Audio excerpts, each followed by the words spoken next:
Assalamualaikum warahmatullahi wabarakatuh. Halo semuanya, perkenalkan nama aku Akifah Naila. Aku mahasiswa Hukum Ekonomi Syariah dari UIN Syarif Hidayatullah Jakarta dengan NIM 12512602229. Pada video kali ini, aku akan membahas tentang analisis Presiden Prabowo pada forum PBB. Kita masuk ke latar belakangnya yuk. Kepercayaan terhadap PBB, Indonesia menjadi sorotan dunia melalui diplomasi yang dibawakan oleh Presiden Prabowo Subianto. Namun, banyak muncul pertanyaan, apakah diplomasi tersebut mencerminkan politik luar negeri Indonesia yang bebas aktif?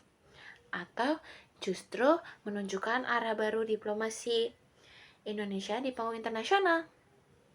Makanya, pada video kali ini, aku sebagai mahasiswa hukum akan membahas studi kasus mengenai diplomasi Prabowo dalam forum PBB, menganalisisnya itu menggunakan konsep politik luar negeri Indonesia. Kemudian akan memberikan solusi serta refleksi diri. Sekarang kita masuk ke paparan studi kasus ya. Menurut artikel yang sudah aku baca oleh karya Dr. Surya Wiranto yang berjudul Diplomasi Prabowo di Panggung PBB, Realisme Baru Indonesia di Tengah Krisis Legitimasi Persikatan Bangsa-Bangsa. Diplomasi Indonesia dinilai memasuki babak baru loh. Artikel tersebut menjelaskan bahwa di tengah konflik Gaza dan meningkatnya ketegangan internasional, Indonesia tetap mempertahankan dan dukung terhadap kemerdekaan Palestina. Indonesia memberi dukungan loh terhadap Palestina. Namun ada yang dianggap cukup menarik nih. Kenapa? Karena Indonesia tidak hanya berbicara mengenai kemerdekaan Palestina, tetapi juga menekankan bahwa perdamaian hanya dapat terwujud apabila keamanan seluruh pihak termasuk Israel juga dijamin. Artikel tersebut menyebutkan bahwa pendekatan ini menjadi sebagai realisme humanis, yaitu perpaduan antara nilai kemanusiaan dan pertimbangan realitas terhadap diplomasi. Di sisi lain, menggambarkan bahwa saat itu PBB menghadapi krisis legitimasi, banyak negara telah mendukung Palestina, namun penyelesaian konflik masih terhambat oleh mekanisme veto di Dewan Keamanan PBB. Akibatnya, efektivitas PBB sebagai organisasi internasional mulai dipertanyakan. Kasus ini menjadi menarik karena Indonesia berusaha mengambil posisi sebagai negara yang mampu membangun komunikasi dengan berbagai pihak tanpa meninggalkan prinsip politik luar negeri yang telah dianutnya sejak lama. Nah, sekarang izinin aku masuk ke analisis kasus yang sudah aku analisis ya. Menurut aku, kasus ini dapat dianalisis menggunakan konsep politik luar negeri bebas dan aktif. Maksudnya gimana sih?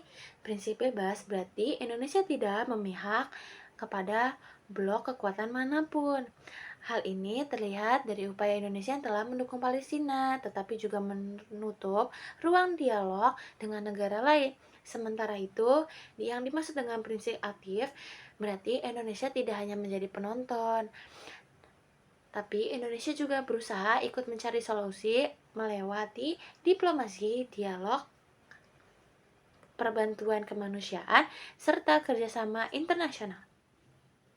Nah, kan artikel itu sempat membahas tentang realisme humanis kan. Nah, konsep ini berarti Indonesia tidak hanya mengutamakan idealisme mengenai keadilan, tetapi juga mempertimbangkan kondisi geopolitik dunia yang semakin kompleks dalam hubungan internasional saat ini. Diplomasi tidak cukup hanya menyatakan dukungan terhadap satu pihak.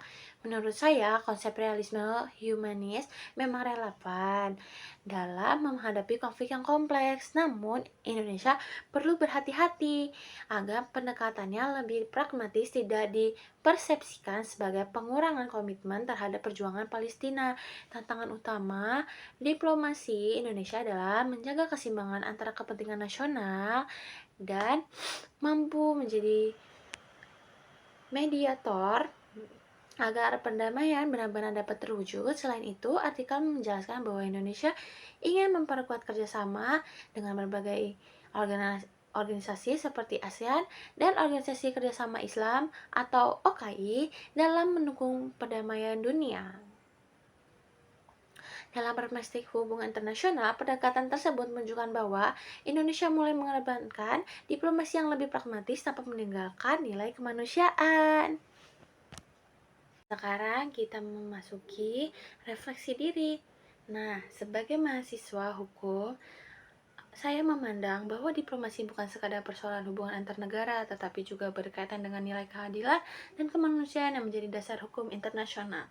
Bagi saya, politik luar negeri Indonesia harus tetap berpijak pada amanat pembukaan Undang-Undang Dasar Negara Republik Indonesia tahun 1945, yaitu melaksanakan ketertiban dunia berdasarkan kemerdekaan, perdamaian abadi, dan keadilan sosial.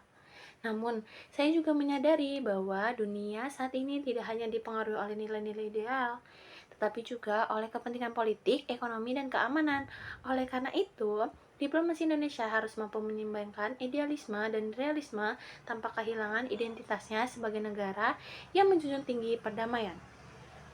Saya berharap Indonesia tidak hanya dikenal karena pidato-pidatonya aja yang di forum internasional, tetapi juga karena kontribusi nyata dalam penyelesaian konflik, bantuan kemanusiaan, dan pembangunan perdamaian. Dengan demikian, Indonesia dapat memperkuat posisi sebagai middle power yang berpengaruh, sekaligus tetap konsisten menjalankan politik luar negeri bebas dan aktif. Nah, sekarang kita menuju ke solusi terhadap diplomasi Indonesia. Ada beberapa solusi yang dapat dilakukan Indonesia. Yang pertama, mempertahankan politik luar negeri bebas dan aktif. Kedua, memperkuat posisi Indonesia sebagai middle power yang mampu menjadi penengah.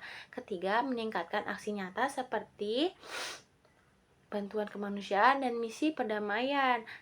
Keempat, mendorong reformasi PBB agar lebih efektif. Dan terakhir, memperkuat diplomasi publik dengan melibatkan akademis, media, dan generasi muda.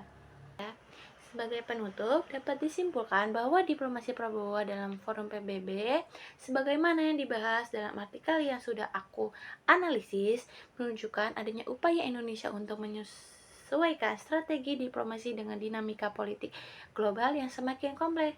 Pendekatannya tersebut mencoba menyeimbangkan nilai kemanusiaan, kepentingan nasional, dan realitas geopolitik melalui konsep yang di dalam artikel disebut dengan realisme humanis. Terlepas dari berbagai pandangan yang muncul, saya menilai bahwa tantangan terbesar diplomasi Indonesia ke depannya adalah menjaga konsistensi antara prinsip politik luar negeri bebas dan aktif dengan implementasinya di tengah konflik internasional terus-menerus berkembang. Indonesia harus tetap mampu mempertahankan identitasnya sebagai negara yang menjunjung tinggi perdamaian, keadilan, dan penghormatan terhadap hukum internasional, sekaligus membangun hubungan yang konstruktif dengan berbagai negara. Sebagai mahasiswa, saya belajar bahwa diplomasi bukan sekadar persoalan hubungan antar negara, tetapi juga merupakan instrumen untuk memperjuangkan kepentingan nasional tanpa mengabaikan nilai-nilai kemanusiaan. Oleh karena itu, saya berharap Indonesia dapat terus memainkan peran strategis sebagai negara penengah, bridge builder yang mampu menghadirkan solusi bukan hanya sebagai kawasan, tetapi juga sebagai masyarakat internasional. Demikian paparan yang dapat saya sampaikan. Mohon maaf jika ada salah kata dan salah menganalisis. Terima kasih atas perhatiannya kepada dosen pengampu saya, yaitu Ibu Syifa Konita MH, selaku dosen Pendidikan Kewarganegaraan Indonesia. Wassalamualaikum warahmatullahi wabarakatuh. Terima kasih semuanya. Bye-bye.